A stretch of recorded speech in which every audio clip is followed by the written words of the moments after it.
नमस्कार दोस्तों, स्वागत है आप सभी का एजुकरेंट इंडिया पर। कल रात को बांग्लादेश में एक और शर्मसार घटना घटित होती है। उस घटना के तहत बांग्लादेश के अंदर एक हिंदू मैन को पूरी तरह से पीट पीट कर मार दिया जाता है और उसको मारने के बाद पेड़ से बांधकर उसकी जो बॉडी है वो जला दी जाती है। ये घटना ज़्यादा शर्मसार है बांग्लादेश के अंदर, और ऐसा हो रहा है क्योंकि बांग्लादेश में सर्वाधिक आप जानते हो मुस्लिम है।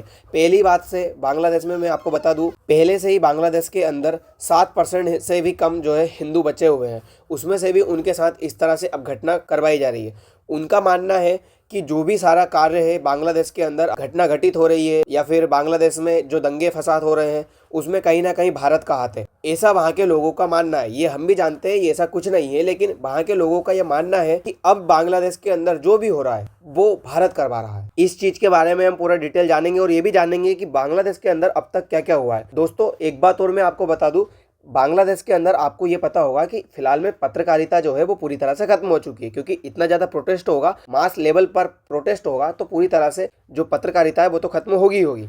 लेकिन कुछ पत्रकारिता, कुछ जर्नलिस्ट ऐसे थे जो कि अच्छी खबर छाप रहे थे, जो ये छाप रहे थे कि इसमें भारत का हाथ नहीं है, भारत के मतलब पक्ष में कुछ बातें बोल रहे थे, तो उनको बांग्लादेश के अंदर जला दिया गया है। ये आपको दिख रहा होगा, प्रेस इसमें आग लगा दी जाती है, जिसमें 30 से ज़्यादा जर्नलिस्ट जो है वो जलकर मर जाते हैं, बुरी तरह से मारा जाता है। और उनका मानना ये था कि ये भारत के पक्ष में जो है खबर लिख रहे हैं, वो जबकि पक्ष में नहीं, वो ऐसा खबर लिख रहे थे कि जो सच है। लेकिन आपको पता है कि बांग्लादेश के अंदर जब से यूनस सरकार आई है वो कभी भी भारत के पक्ष में अपना कार्य नहीं कर रही है। मोहम्मद यूनस का मानना है कि भारत को अगर दबा के नहीं रखा जाएगा, भारत विरोधी कार्य नहीं किए जाएंगे, तो बांग्लादेश के अंदर जो है चुनाव होंगे, और अगर बांग्लादेश के अंदर चुनाव अच्छी तरह से होने लगे तो फिर इनकी जो सरकार है वो चली जाएगी। इसीलिए वो भारत विरोधी कार्य वहाँ पे करवा रहे हैं। दोस्तों, इस चीज़ की शुरुआत हो जाती है जब से जो शरीफ उस्मान हादी है उसकी डेथ हुई है बांग्लादेश के अंदर, तब से ये प्रोटेस्ट काफ़ी ज़्यादा तेज और बढ़ चुका है। रही बात मिजोरम को लेकर, तो मिजोरम के अंदर हुआ क्या है कि जो हमारे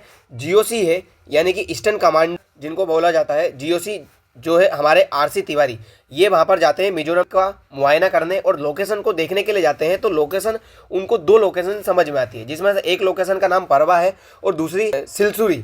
तो ये सिलसुरी 2 लोकेशन जब इनको समझ में आती है तो इनका मानना है कि यहाँ पर हम ये जो गैरिसन है ये बना सकते हैं। वहीं मैं आपको ये लोकेशन भी बताऊंगा। और रही बात ये कि हमारे पुराने 3 नए गैरिसन कौन से हैं, तो 3 नए गैरिसन आपसे 2-3 महीने पहले की खबर है, जब मैंने आपको बताया था कि भारत ने अपने 3 नए गैरिसन चिकन नेक के पास में बना लिए हैं। ये 3 नए गैरिसन यहाँ पर है, आप देखिए। पहला जो गैरिसन है असम के डुगरी में है, दूसरा जो गैरिसन है पश्चिम बंगाल में है, चोपड़ा में, और तीसरा जो गैरिसन है वो है किशनगंज बिहार में। यानी कि हमने पूरी तरह से जो बांग्लादेश का चिकन नेक कहा जाता है, बांग्लादेश के पास 2 चिकन नेक है, एक ये वाला और एक ये वाला, तो इस वाले चिकन नेक को हमने पहले ही ब्लॉक कर दिया। यहाँ पे हमारे 3 नए जो गैरिसन बना के रखे हैं, उससे बांग्लादेश के इस चिकन नेक को हम काउंटर कर सकते हैं। जो ये 4th गैरिसन बनाया जा रहा है ये मिजोरम में बनाया जा रहा है। मिजोरम में जो 2 लोकेशन है, एक है यहाँ पे परवा, ये लोकेशन से जो क्या है, ये जो चिटगांव है ये यहाँ से मात्र 50 किलोमीटर की दूरी पर है, और दूसरी जो सिलसुरी है वो यहाँ पर है। उस सिलसुरी से भी अगर देखा जाए तो जो चिटगांव है वो मात्र 60 किलोमीटर पे।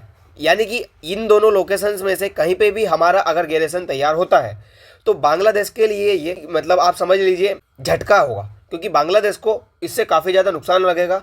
बांग्लादेश को ये महसूस हो जाएगा कि भारत अब वो एक्टिविटी करने लगा है, भारत चुपचाप नहीं बैठा हुआ है, बांग्लादेश के अगेंस्ट हम आकर बोलने लगे हैं।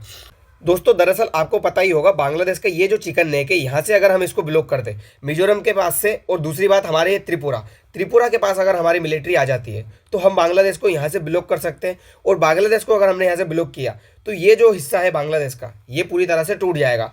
आप जानते हो म्यांमार के साथ में भी उसका एक हिस्सा लगता है, तो हमारी जो फिर ये है क्या है, भारत की ये सीमा भी हो जाएगी और भारत के पास ये हिस्सा आ जाएगा, जिससे बांग्लादेश हम काउंटर कर पाएंगे। और अगर हमने मान लीजिए यहाँ से उड़ीसा से एक नेवी से जो हमने हमारा मार्ग है वो बनाया समुद्र के अंदर, तो हमारा जो सीधा कनेक्शन है हमारे नॉर्थ ईस्ट से वो कनेक्शन भी बढ़ जाएगा। आप जानते हो बांग्लादेश जो है फिलहाल में चाइना और पाकिस्तान की गोद में जाकर बैठा हुआ है। उसने यहाँ पर जो लाल मोनेरहट नाम का एयरबेस बनाया है, अब उस एयरबेस को हमें हमारे अंडर में लेना होगा, क्योंकि जब उसने ये एयरबेस बनाया तब उसका मानना था कि हम इसे असैन्य कार्रवाई के लिए यूज़ करेंगे। लेकिन आज के टाइम में वो वहाँ पर अपनी जो डिफेंस को लेकर कार्य है वो सारे कर रहा है, अपने जो फाइटर जेट है वो भी उतारने में लगा हुआ है। और ये सारी चीज़ें जो है चाइना की मदद से की जा रही है। चाइना पूरी तरह से ये चाहता है कि भारत का ये हिस्सा यहाँ से ब्लॉक हो जाए और जो नॉर्थ ईस्ट वाले स्टेट है वो भारत से अलग हो जाए, ताकि भारत जो है कमजोर हो। लेकिन हम कमजोर होने में नहीं आएंगे, हमको ये सारी कार्य हमारे करने होंगे। हमारी सरकार को ये ध्यान देना होगा कि अगर हमें चिकन नेक को चौड़ा करना है तो हमें जो बांग्लादेश का ये वाला चिकन नेक है उसे अपने हिस्से में लेना होगा। अगर ये चिकन नेक भारत के हिस्से में आ जाता है तो आप सोचिए, ये जो हमारा 22 किलोमीटर का रास्ता है ये हमारा काफ़ी ज़्यादा चौड़ा हो जाएगा। फिर हमें इतनी दिक्कत नहीं होगी क्योंकि हम यहाँ से सीधे मेघालय की ओर जा सकेंगे। ये चीज़ें बहुत ज़रूरी है दोस्तों।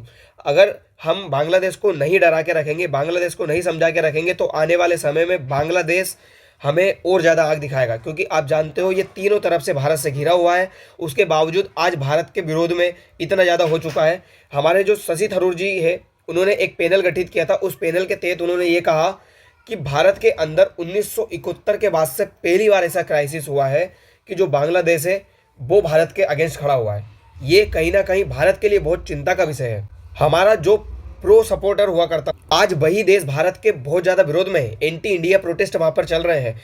ये कहीं ना कहीं भारत के लिए एक चिंता का विषय है, क्योंकि पड़ोस से ही आप समझिए दुश्मन जो है भारत के अंदर आते हैं। हमारे यहाँ पर आप दिल्ली ब्लास्ट देख लीजिए, हमारे यहाँ पे आप उरी ब्लास्ट देख लीजिए, ये जो भी एक्टिविटीज़ होती है ये कहीं ना कहीं पड़ोसी देश से ही होती है। अगर पड़ोस में हमारा दुश्मन होगा तो ये सब कुछ होगा। दूसरी बात मैं आपको बता दूं, बांग्लादेश के अंदर उनका मानना है कि भारत विरोधी जो भी कार्य करवाने हैं वो अब बांग्लादेश से करवाए जाए, क्योंकि बांग्लादेश को उन्होंने हब बनाया हुआ है, एक पाकिस्तान और एक चाइना है। दूसरी बात एक अंदर की बात है, ये मेरी तरफ से नहीं, ये हमारी भारत सरकार भी जानती है कि इसमें कहीं ना कहीं अमेरिका का हाथ है। जब से दोस्तों ये शरीफ उस्मान हादी की डेथ हुई है ना, तब से अमेरिका की जो एम्बेसी है, डोनाल्ड ट्रंप है, इनको कॉन्डोलेंस भेजा जा रहा है कि हमको बहुत दुख हुआ है कि बांग्लादेश के अंदर इस तरह का कोई व्यक्ति लीडर मरा है। हमें भी दुख हुआ है कि एक बांग्लादेश का यंग लीडर मरा है। लेकिन आप भारत विरोधी कार्य करोगे और फिर कहोगे कि हम आपके प्रति संवेदनाएं व्यक्त करें, ये तो हमसे नहीं होगा। अगर आप भारत को तोड़ने की बात करोगे तो फिर हम आपके पक्ष में बिल्कुल खड़े नहीं होंगे। दोस्तों दूसरी बात, जब से इसकी डेथ हुई है आप इस तस्वीर में देख सकते हो किस लेवल का प्रोटेस्ट वहाँ पर चल रहा है इस लीडर को लेकर। और ये सारी चीज़ें हो रही है जब से मोहम्मद यूनुस ने ये कहा है कि ये सारी कार्य भारत करवा रहा है। हर आप पोस्ट में जाकर देखिए, सब लोग भारत को ब्लेम कर रहे हैं इस चीज़ के लिए, जबकि ये भारत की तरफ से नहीं करवाया गया, क्योंकि इसका कोई पुख्ता सबूत नहीं है। अगर है तो आप सबूत लाइए, फिर हम मानेंगे कि ये भारत की तरफ से करवाएगा। दोस्तों आपको क्या लगता है कि क्या भारत सरकार को इसमें अगेंस्ट जाना चाहिए बांग्लादेश के खिलाफ? क्योंकि अगर हम आज बांग्लादेश के खिलाफ नहीं बोले तो कल को नेपाल और जो छोटे छोटे देश है वो भी हमारे को आग दिखाएंगे। हमने जब यूएस और चाइना के सामने घुटने नहीं टेके, जब हम यूएस के टेरिफ के सामने नहीं झुके, तो हम इस जरा से बांग्लादेश के आगे क्यों झुके? भारत सरकार को एक्शन लेना होगा और बांग्लादेश को सबक सिखाना होगा कि आने वाले समय में कोई भी देश अगर भारत विरोधी कार्य करेगा उसको किस तरह से अंजाम भुगतना होगा। तो दोस्तों फिलहाल के लिए इतना ही, मिलते हैं अगले वीडियो में। धन्यवाद।